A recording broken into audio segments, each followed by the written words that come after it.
Well, pre-ride day is in the books here at round 1 of the Texas Enduro Cup at Flat Creek Crossing Ranch. 5 stages. We're going to do 2 loops of 5 stages.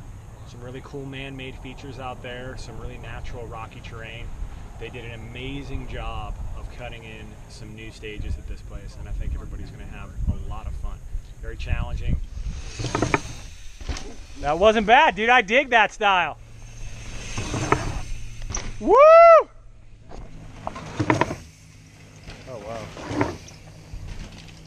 Yeah, see?